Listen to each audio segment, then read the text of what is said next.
नमस्कार बहुत स्वागत है आपका खास खबर में। खबरों के साथ मैं हूं रीनो।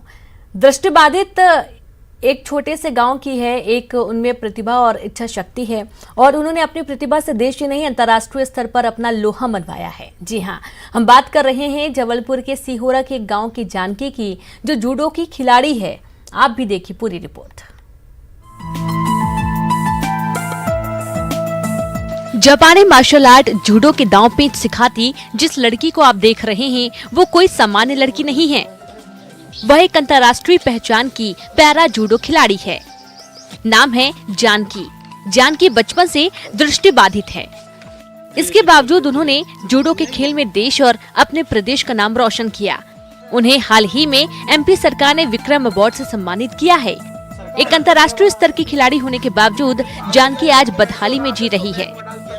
जानकी ने अपने सामान्य जीवन से लेकर अंतर्राष्ट्रीय खिलाड़ी बनने तक के सफर में प्रदेश सरकार से मिलने वाली मदद को खुद से दूर ही पाया है।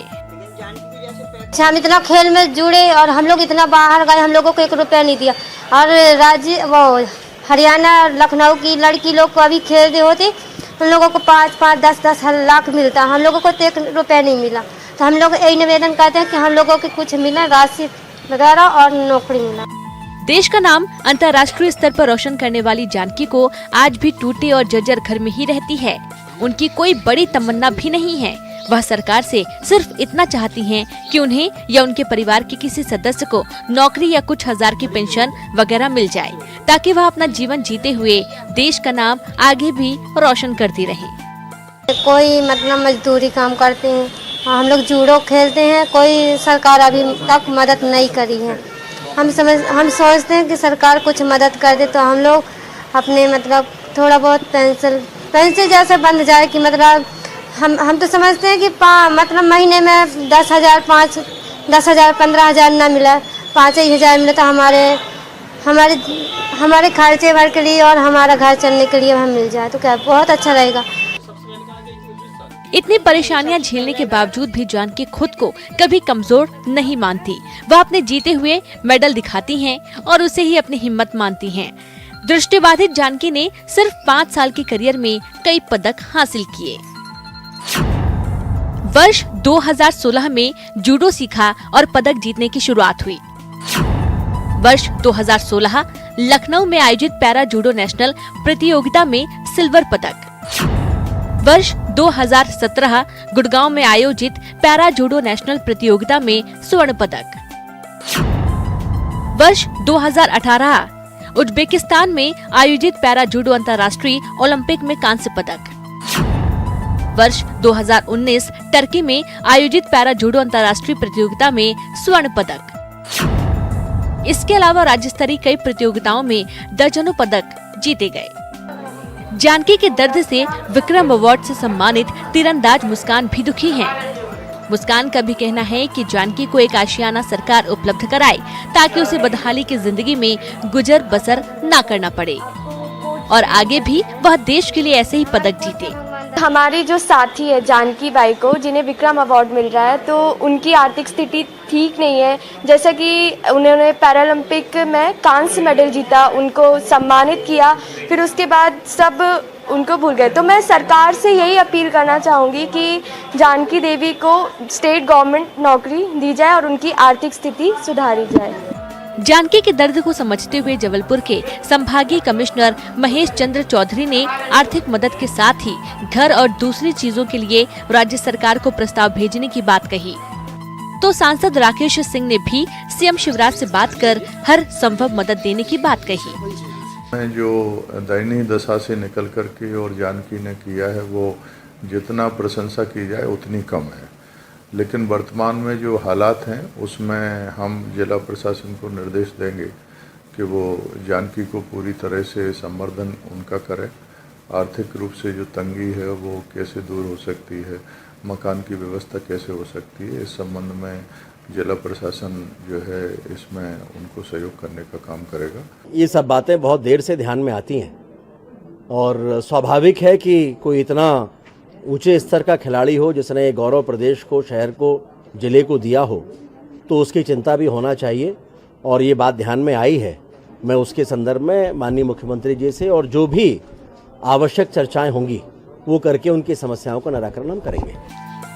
जानकी के दांव पेंच के आगे कई देशों के खिलाड़ी नतमस्तक हो चुके हैं, लेकिन वह आज खुद दूसरों के सामने झुकने को मजबूर हैं। बहरहाल अब एक उम्मीद जगी है कि शासन प्रशासन के हाथ जानकी तक पहुंचेंगे और वह सिर उठाकर जी सकेंगी। पवन पटेल, न्यूज़ 18, जबलपुर। और चलिए सीधे रुख करते हैं, जानकी के पास चलते हैं, उनसे बातचीत करते हैं। जानकी, सबसे पहले तो बहुत स्वागत है आपका, आप हमारे साथ जुड़ी, बहुत अच्छा लगा।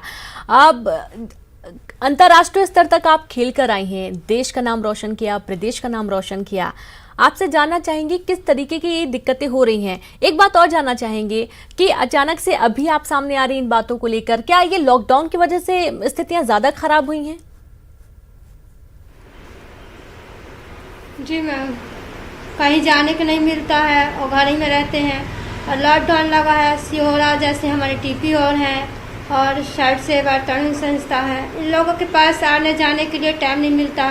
और लॉकडाउन लगा है सिहोरा में, पूरा जबलपुर में लगा है और हमारे गांव से मतलब आने के लिए वहां से कोई साधन ही नहीं है, तो हम किससे आ, इसलिए हम अपने मोबाइल से, हमारे पास मोबाइल है, हम लोग मोबाइल से बात कर लेते हैं। जो साइड सेवर तरुण संस्था और हमारे डीपी हो रहे हैं, उन लोगों से बात कर लेते हैं कि अपन लोगों को क्या काम करना है। तो फिलहाल आप अभी कुछ काम कर रही हैं या इसके पहले आप, जैसे कि हमने तस्वीरों में देखा है कि आप एक बच्ची को सिखा भी रही थी? जी मैम, सिखाते हैं, वो ट्रेनिंग सिखाते हैं भोपाल में जाके और यहाँ अपने गांव में सिखाते हैं। जी बिल्कुल। फिलहाल जैसा कि हम देख पा रहे हैं और हमने आपकी जो पूरी स्टोरी देखी है उससे ये समझ में आ रहा है कि वाकई में मदद की बहुत ज़रूरत है। तो अभी तो कई लोगों ने बोला भी है कि मदद करेंगे, तो आप तक वो मदद पहुंच पाई है अभी कुछ? नहीं मैम, कुछ नहीं पहुंची है। बोलते हैं कि मदद करेंगे, बाकी अभी कुछ पहुंची नहीं। हम तो इस आपसे निवेदन करते हैं कि हमको कुछ मदद मिला।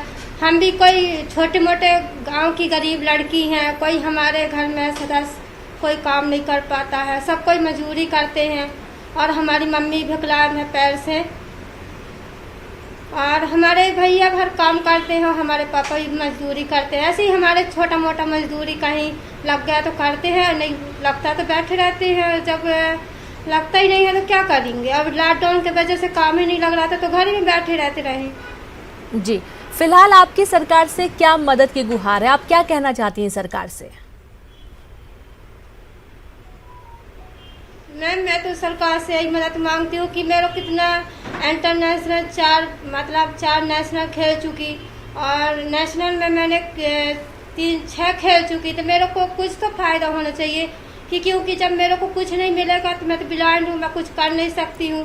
जब मेरे को कुछ नौकरी भी मिल जाए तो मैं कर सकती हूँ कि मैंने जैसे कि मैं ही कर लूँगी कुछ वगैरह, जैसे कि हम लोगों को ट्रेनिंग दिला देगा तो हम दे देंगे लड़की लोग को। अच्छा, और जैसा कि हम लोग पैसा वगैरह हम लोग मैम हम जी हाँ, बोलिए, आप खुलकर अपनी बात रखिए, हिचकिचाने की जरूरत नहीं। हालांकि आप हिचकिचाएंगी बनी, आप जूडो खिलाड़ी हैं, अंतर्राष्ट्रीय स्तर तक खेल कर आई हैं, पूरी बात रखिए, आप क्या कहना चाहती हैं? जी मैम, हम तो नौकरी मांगना चाहते हैं सरकार से और हम सरकार से मदद मांगना चाहते हैं कि हमको और आगे उनकी हमारी खुशी है कि सरकार हमको खिलाएगी तो हम और खेलेंगे। बाकी जब सरकार हमारे साथ में मदद नहीं दे रही थी, हम चंदा मांग के यहाँ से वहाँ से जबलपुर पूरा मांगे, पूरा सिहोरा मांगे, हम लोग इतना चंदा बार बार मांगेंगे तो कौन देगा। हमारी रह के जोन कलेक्टर सर रहे वो ने हम लोगों को 75,000 दिए रहे और हमारे यहाँ के सिहोरा के बिना साटी सर रहे उन लोगों ने 40,000 दिए रहे। हमारे जो तरुण संस्था 60 ने हम लोगों के इन लोगों ने मदद करी, हम लोगों को वहाँ तक पहुँचाई।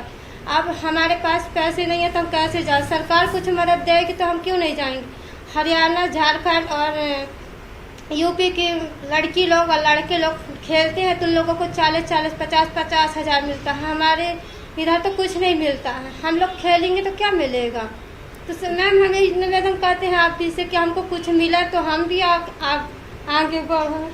जी बिल्कुल बिल्कुल बिल्कुल। अरे आप शर्माइए नहीं बिल्कुल भी, और ये बिल्कुल आप सही बोल रही हैं। एक उम्मीद जगती है और अक्सर ये देखा जाता है कि इतने बड़े लेवल पर जब लोग खेल कर आते हैं तो उन्हें कहीं ना कहीं नौकरी भी मिलती है उनके स्टेट में, और ये बात बिल्कुल हकीकत है।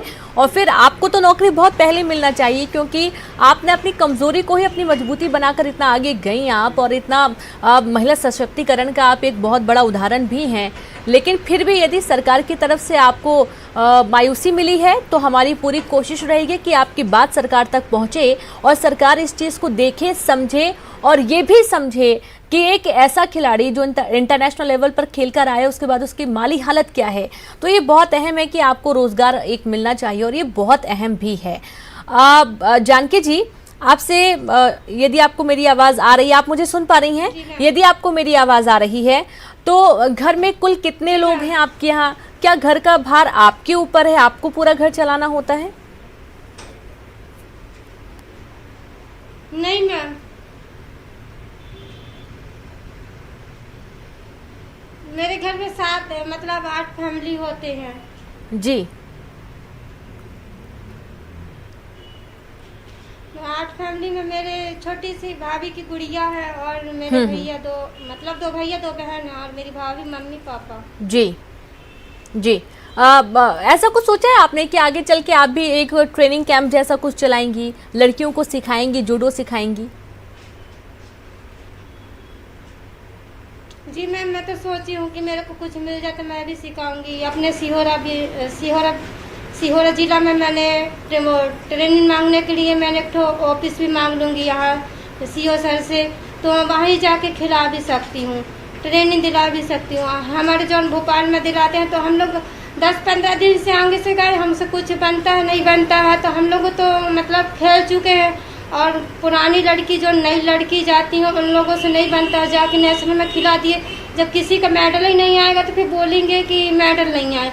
तो इसलिए कि इन लोगों को आगे से सिखाना पड़ेगा, 1-2 महीना से सिखाना पड़ेगा, जब उन लोगों के दिमाग में चढ़ेगा। ये बिल्कुल आप सही बात बोल रही हैं कि लोग पहुंच जाएंगे खेलने और जब जीत ही नहीं पाएंगे, मेडल ही नहीं जीतेंगे, तो क्या मतलब इतने बड़े लेवल पर खेलने का।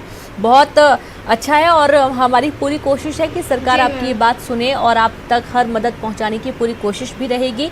बहुत बहुत शुक्रिया हमसे जुड़ने के लिए जानकी जी। तो सरकार से भी ये अपील है कि जितनी हो सके अपनी तरफ से मदद करें, क्योंकि इंटरनेशनल लेवल पर अपने देश का नाम रोशन करने वाली जानकी आज माली हालत से जूझ रही है। तो उम्मीद है उसको कि शायद सरकार उसकी तरफ देखेगी और उसे मदद पहुंचाएगी। एक छोटा सा ब्रेक लेंगे, हम जल्द हाजिर होंगे।